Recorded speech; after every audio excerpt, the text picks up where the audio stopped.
আসসালামু আলাইকুম। আপনারা যারা আমাদের ভালোবেসে আমাদের গল্পগুলো নিয়মিত শুনেন, আপনারা যদি আমাদের সাথে যোগাযোগ করতে চান তাহলে অবশ্যই আমাদের ফেসবুক পেজে যুক্ত থাকতে হবে।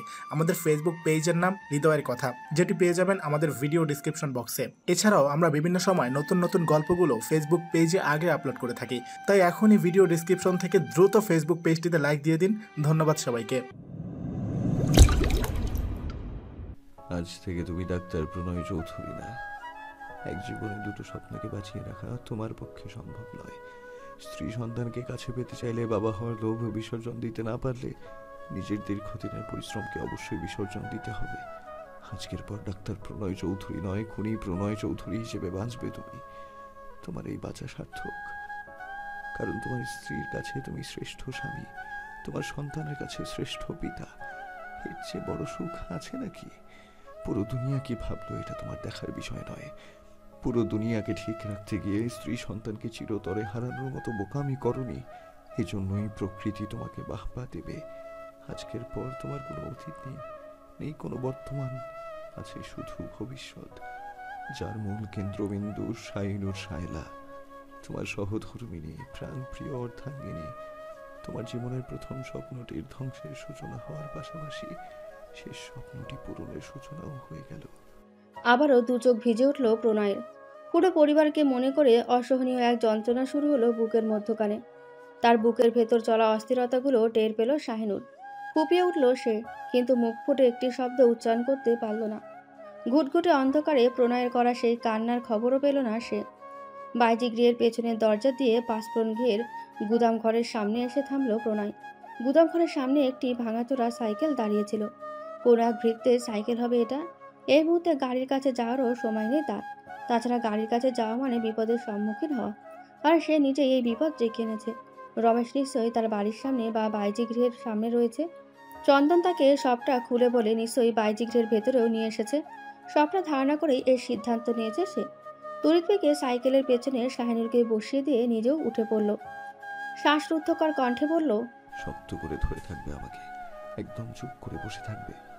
শাহিনুর মৌন রইল। নির্লিপ্ত দৃষ্টিতে তাকিয়ে এক হাত বাড়িয়ে প্রণয়ের পেট জড়িয়ে ধরল, অন্য হাতে পেট চেপে ধরল। যেখানটায় কান পেতেছিল প্রণয়, যেখানটায় আদরে স্পর্শ দিয়ে বলেছিল এখানে তাদের সন্তান রয়েছে। প্রণয়ও আর সময় নষ্ট করল না। ভিন্ন এক রাস্তা ধরে প্রথমে নিজের কোয়ার্টারে গেল। নিজেদের সাজানো গোছানো কক্ষে পৌঁছে শাহিনুরকে আবারও শক্ত করে জড়িয়ে ধরল। শাহিনুর এক হাতে প্রণয়ের পিঠ জড়িয়ে অপর হাত পেটে রেখে বলল, এর জন্যই এত বড় ত্যাগ স্বীকার করছেন আপনি? চমকে উঠে শাহিনুরকে ছেড়ে দিল প্রণয়। মনে হলো তার শরীরে ব্লেড দিয়ে আঁচড় কেটে মরিচের গুঁড়ো দিয়েছে কেউ। শাহিনুরের করা প্রতি প্রশ্নটি ঠিক এমনই অনুভূতি নিয়ে আহত করলো তাকে। অন্য সময় হলে প্রচণ্ড রাগ হতো, কিন্তু এখন রাগ করারও সময় নেই। তাই দু হাত বাড়িয়ে শাহিনুরের কপালদ্বয় চেপে ধরল। ব্যথা হতো সুরে বলল, বাচ্চাটার গুরুত্বই যদি বেশি থাকতো, তুমি শাহিনুর ছাড়াও আমি বাবা হতে পারতাম। তোমার আমার সংসারটা যে হয়ে ওঠেনি, তুমি বিহীন আমি আমার একটা মুহূর্ত কল্পনা করতে পারি না নূর। সেখানে তোমায় ছাড়া গোটা জীবন কিভাবে কাটাবো বলো তো? সর্বপ্রথম আমি তোমাকে চাই, তোমার আমার সুখের গল্প তৈরি করতে চাই, আমার বাচ্চাকেও চাই। তোমাদের পেয়েও হারানোর ব্যথা সহ্য করতে পারবো না। বাঁধ ভাঙা কান্নায় ভেঙে পড়ল শাহিনুর। প্রণয় ওর মাথায় হাত বুলিয়ে দিল। ধীরে ধীরে ওর সারা দেহ পর্যবেক্ষণ করলো। শরীরের অনেক অংশে নখের আঁচড় ছাড়া তেমন কিছুই দেখতে পেল না। শেষে যখন ঘাড়ের ওই কামড়ের দাগটা দেখলো, ক্রোধে ফেটে পড়ল সে। শাহিনুরকে টেনে নিয়ে দুজন একসঙ্গে গোসল করলো। গোসল শেষে পোশাক পরিবর্তন করে কিছু কাপড় চোপড়, কিছু টাকা আর কিছু ফলমূল নিয়ে বেরিয়ে পড়ল অজানা পথের উদ্দেশ্যে। পুরো সময়টায় শাহিনুর হতভম্ব হয়ে প্রণয়ের মুখের দিকে তাকিয়ে রইল। তার মতো হতভাগীকে যে মানুষটা যে এতখানি ভালোবাসে ঘৃণা করেও বুঝতে পারেনি। যদি বুঝতো, এত সব কাণ্ড ঘটনার পূর্বে একবার হলেও পেছনে ফিরে তাকাতো। এরই মাঝে শাহিনুর শুধু তার মায়ের খুনের ঘটনাটি প্রণয়কে জানালো। পলাশ তার সঙ্গে কি ঘটনা ঘটাতে যাচ্ছেন সবটা চন্দনের থেকে শোনায় শাহিনুরকে আর কিছু বলতে দিল না। সে যথেষ্ট বুদ্ধি জ্ঞান সম্পন্ন মানুষ। কে ঠিক কতটা ভয়াবহ আর কে সহজ সরল সবটাতেই অবগত সে। তাই সকল পিছুটান বাদ দিয়ে শুধুমাত্র শাহিনুরকে বেছে নিল সে। সকাল 10টা নাগাদ সোনালী ব্যাংকে গিয়ে নিজের জমানো অল্প কিছু টাকা উঠালো প্রণয়। তার চাকরির বয়স খুব বেশি দিন না হওয়াতে সঞ্চিত টাকার সংখ্যা খুবই কম ছিল। সে খুব ভালো করে জানে এখন যদি এই টাকা না উঠায় পরবর্তীতে তার আর সম্ভব হবে না। তার ডাক্তারি জীবনের সমাপ্তি ঘটবে শীঘ্রই। তার মেডিকেল সার্টিফিকেট বাতিল করার ঘোষণাও করাও হবে। বহু বছর পূর্বে যেমনটা করা হয়েছিল শাহিনুরের বাবার সঙ্গে। তাদের অপরাধ ভিন্ন হলেও শাস্তি একই, বরং তার শাস্তি বেশি কঠিন হতে পারে। মোট কথা, তার এক জীবন ধ্বংস হতে খুব বেশি দেরি নেই। আর যাই হোক, একজন খুনিকে তো আর সরকার এমনি এমনি ছেড়ে দেবে না, সর্বোচ্চ শাস্তির ব্যবস্থাই করবে। পাঁচফোড়ন গৃহ, বাইজি গৃহ এবং প্রণয়ের কোয়ার্টার ছাড়া তেমন কোথাও যায়নি শাহিনুর। তার জগৎটা জমিদার বাড়ির আনাচে কানাচে সীমাবদ্ধ ছিল। ঘন জঙ্গলে ঘুরে বেরিয়েও সে এতটা অস্বস্তি বোধ করে না যতটা এই মুহূর্তে প্রণয়ের সঙ্গে খোলা আকাশের নিচে অগণিত মানুষের ভিড়ে করছে। কেমন ভয় ভয় চোখে চারপাশে থাকতে দেখছে। কত মানুষ, কত গাড়ি, প্রচণ্ড হাসপাস লাগছে তার। তার অনুভূতি টের পেল প্রণয়, তাই চট করে রাস্তার পাশের একটি দোকান থেকে দুটো মাস্ক কিনে একটা নিজে পরে আরেকটা শাহিনুরকে পরিয়ে দিল। আশপাশ থেকে অসংখ্য পুরুষ নজর এসে পড়ছিল শাহিনুরের ওপর। এতদিন যে সৌন্দর্য রাতের অন্ধকারে ঢাকা পড়েছিল, সেই সৌন্দর্য হুট করে উন্মোচন হওয়াতে এক ঝাঁক দৃষ্টি এসে জেগে বসছিল। সেসব থেকে বাঁচাতে মুখ ঢাকার ব্যবস্থা করলো সে। রেল স্টেশনে গিয়ে দুটো টিকিটও কাটলো। বিকেল 5টার ট্রেনে উঠবে তারা। হঠাৎ প্রণয়ের খেয়াল হলো অনেকটা সময় না খেয়ে আছে শাহিনুর, তাই রেল স্টেশনের পাশের একটা হোটেলে গিয়ে দুজনে ডাল রুটি খেলো। যদিও কারো গলা দিয়ে খাবার নামছিল না, তবুও কষ্ট করে খেলো। খাওয়া শেষ করে গেল কিছু কেনাকাটা করতে। শাহিনুরের জন্য একটি বোরখা কিনে বোরখা পরিয়ে পুনরায় রেল স্টেশনে এসে অপেক্ষা করতে লাগলো ট্রেন আসার। প্রচণ্ড উত্তেজনার মাঝে নির্দিষ্ট সময়ে ট্রেনে উঠেও পড়ল দুজন। কিন্তু ট্রেনে ওঠার পর হঠাৎ চমকে উঠল প্রণয়। তার বাম হাত শাহিনুরের দখলে থাকায় ডান হাত দিয়ে বাম পকেটে থাকা বাটন মোবাইল ফোনটি বের করলো। দেখলো তার পুলিশ বন্ধু রমেশ কল করেছে। বুকের ভেতরটায় ধক ধক শুরু হলো তার। অদৃশ্য কোনো এক শক্তি যেন হৃৎপিণ্ড দুমড়ে মুচড়ে দিচ্ছে। তবুও শাহিনুরকে কিছু বুঝতে দিল না। এমনিতেই মেয়েটার ওপর বেশ ধকল গেছে, মানসিকভাবেও প্রচণ্ড আহত হয়ে আছে সে। না জানি এর বিরূপ প্রভাব বাচ্চার ওপর পড়ে, তাই শেষ ধকলটা সে নিজে নিল। রমেশের কল রিসিভের পরিবর্তে কেটে দিয়ে তৎক্ষণাৎ চট করে একটি মেসেজ দিল। 5 মিনিট সময় দেয়া আমায়। রমেশ আর কল করলো না, সত্যি সময় দিল প্রণয়কে। প্রণয়ও চটপট একটি লম্বা মেসেজ লিখতে শুরু করলো, যা লিখতে লিখতে ঝাপসা হয়ে উঠল তার কঠিন স্বচ্ছ দৃষ্টিচোরা। শোন, আমি তোকে কয়েকটা গোপন তথ্য দিই। আশা করি তোর ইনভেস্টিগেশন সহজ হয়ে যাবে। আমার দুটো ভাইকে খুন করে দিয়েছি আমি। দুজনকে খুন করার পেছনের কারণ এক নয়, ভিন্ন। তুই তো জানিস আমাদের বাড়িতে আজও বাইজি গৃহ রয়েছে। বংশ পরম্পরায় সেই গৃহের দায়িত্বে ছিল বড় ভাই আর মেজ ভাই। ঘরে বউ রেখে অগণিত বাইজিদের সঙ্গে মেলামেশা করেও মেজ ভাইয়ের নজর পড়ল আমার স্ত্রীর দিকে।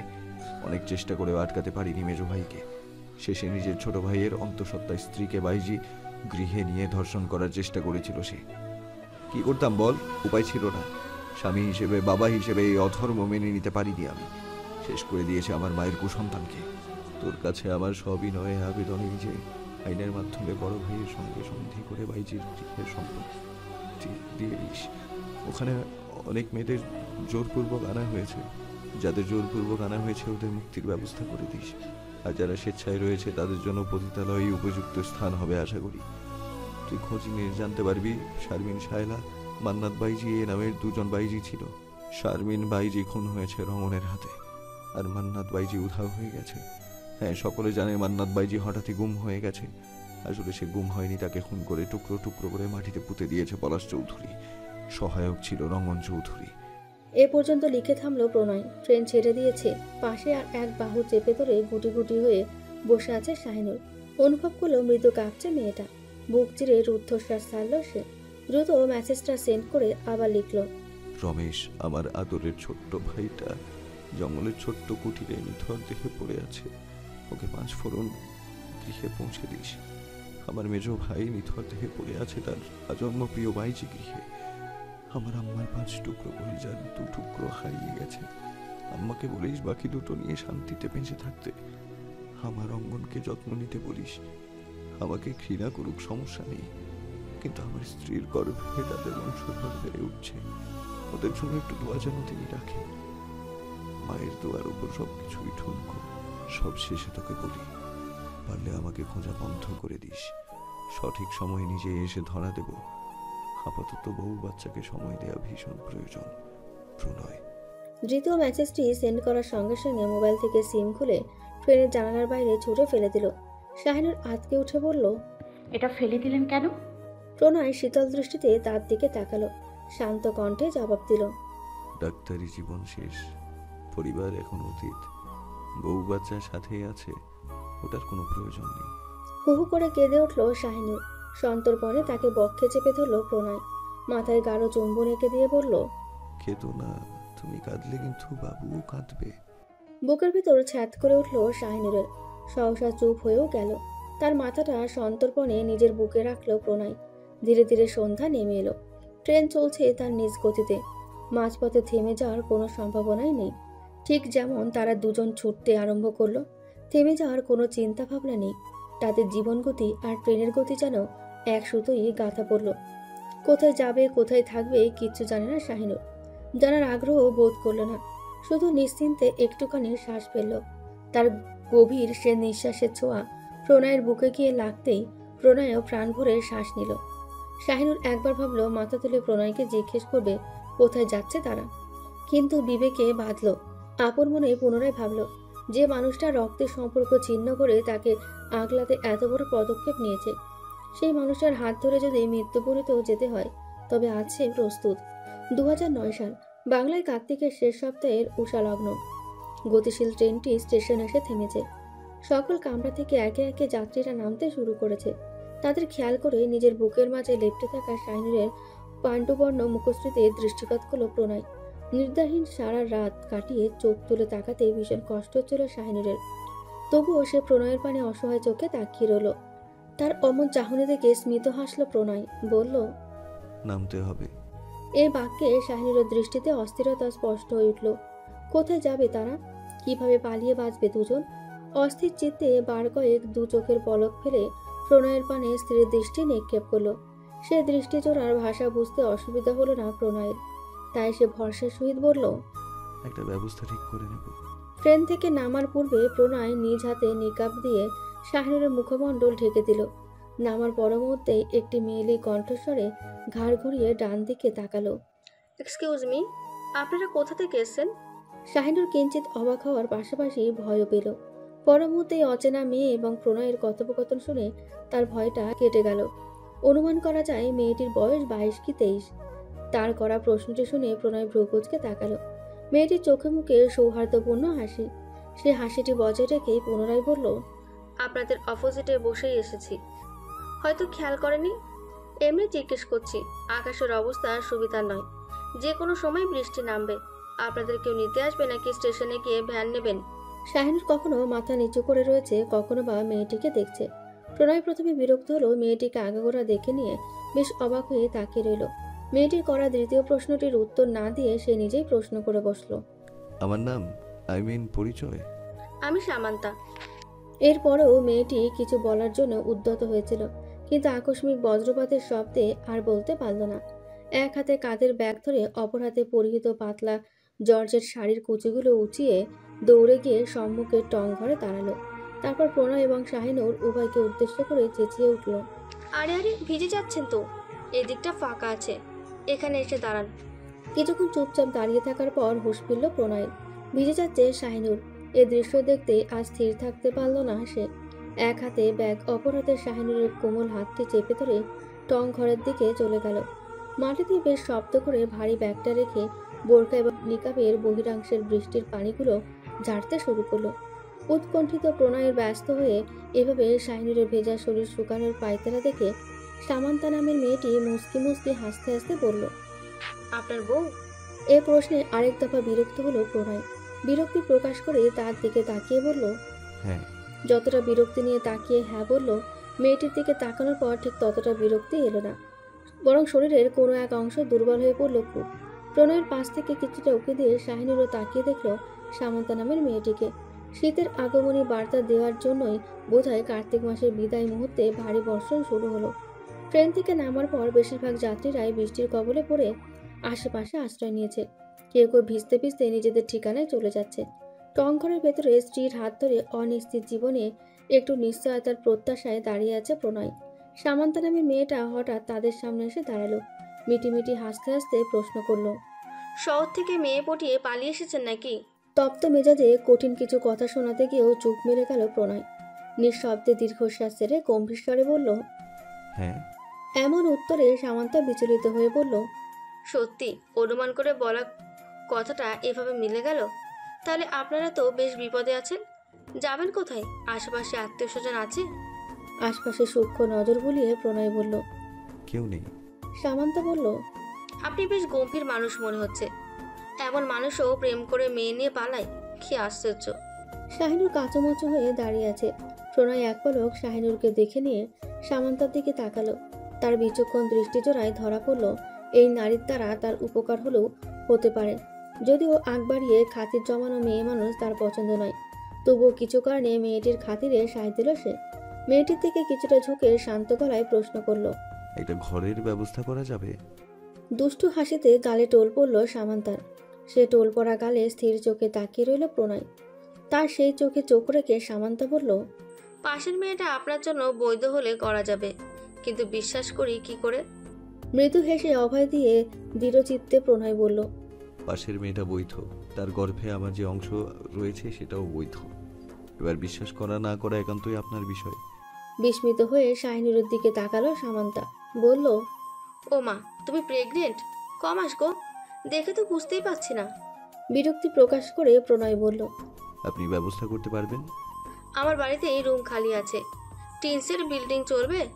প্রণয় হ্যাঁ সূচকে মাথা নাড়িয়ে জিজ্ঞেস করলো। এক রুমের ভাড়া কত নেবেন? উত্তরে সামান্তা বলল, আরো দুজন ভাড়াটিয়া আছে, তাদের একজন রুম ভাড়া বিদ্যুৎ বিল সহ 2000 দেয়, আরেকজন 1500 দেয়। যিনি 1500 দেয় উনি মায়ের দুঃসম্পর্কের মামাতো ভাই, তাই 500 টাকা কম দেয়। আপনার সমস্যা আমি মাকে বলবো যাতে আপনার থেকেও 500 কম রাখে। অবাক হয়ে প্রণয় বলল। আমার কি সমস্যা? সামান্তা আশপাশে সচেতন দৃষ্টি বুলিয়ে নিচু কণ্ঠে বলল, মেয়ে নিয়ে পালিয়েছেন, হাতে নিশ্চয়ই গোনা টাকা, এটা কি সমস্যা নয়? প্রণয় বুঝল মেয়েটা বড্ড বেশি বোঝে, কথাও বলে বেশি। অতিরিক্ত পাকনামি পছন্দ না করলেও এই পাকনা মেয়েটার দ্বারা উপকারী হবে বলে মনে হচ্ছে, তাই সম্মতি দিয়ে বলল, বৃষ্টি অনেক কমে গেছে, আমার স্ত্রী অসুস্থ, জলদি একটা ব্যবস্থা হলে উপকার হতো। স্ত্রী অসুস্থ এ কথা শুনতে সামান্তা প্রচণ্ড উদ্বিগ্ন হয়ে স্যাঁতস্যাঁতে কাদা মাটিতে হাঁটতে শুরু করলো।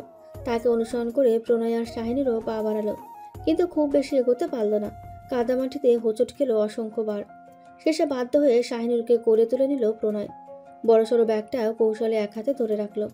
পিছু ফিরে একবার প্রণয় শাহিনুরকে দেখে নিল সামান্তা, বলতে চাইল, লোকজন কিন্তু মাইন্ড করবে। পরক্ষণে ভাবলো একজন স্বামী তার স্ত্রীকে সাহায্য করছে, এতে দোষের কিছু নেই। স্টেশন অবধি যেতে যেতে অসংখ্য আর দৃষ্টি পড়লো ওদের ওপর। কেউ কেউ কানাঘুষো করলো, অল্প বয়সী ছেলেমেয়েরা মিটিমিটি হাসতে লাগলো। বাস স্টেশনে পৌঁছানোর পর পরিচিত এক ভ্যানওয়ালার দেখা পেল সামান্তা, তাই হাত ছেড়ে বলল, চাচা বাড়ির সামনে দিয়ে আসেন তো। ভ্যানওয়ালা সামান্তার পেছনে থাকা প্রণয়কে কেমন করে যেন দেখলো। সামান্তা মৃদু হেসে বলল, আমার খালাতো ভাই আর তার বউ, ভাবে অসুস্থ, হাঁটাচলা করতে পারে না।